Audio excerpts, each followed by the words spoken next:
ஒரு முக்கிய செய்தி, திண்டுக்கல் மாவட்டம் வேடச்சந்தூர் பக்கத்துல ஜவுளி பாரம் ஏற்றிட்டு வந்த லாரி விபத்துக்குள்ளான நிலையில காயமடைஞ்ச ஓட்டுநர் 4 மணி நேரமா லாரிய காவல் காத்த சம்பவம் அதிர்ச்சி ஏற்படுத்தி இருக்கு.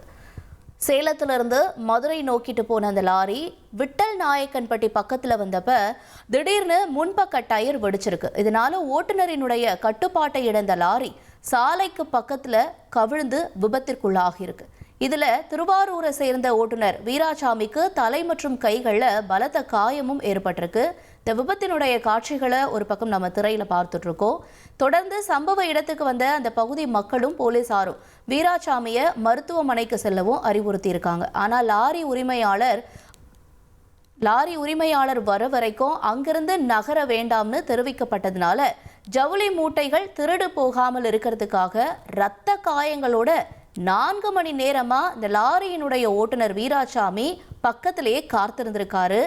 விபத்துல சிக்கின நிலையிலையும் தன்னோட கடமை உணர்வோடு அவர் காத்திருந்த காட்சி அங்க இருந்தவங்களை சோகத்துல ஆழ்த்தி இருக்கு. இரத்த காயங்களோட அவர் அங்க அமர்ந்திருந்த காட்சிகளையும் நாம பார்த்தோம்.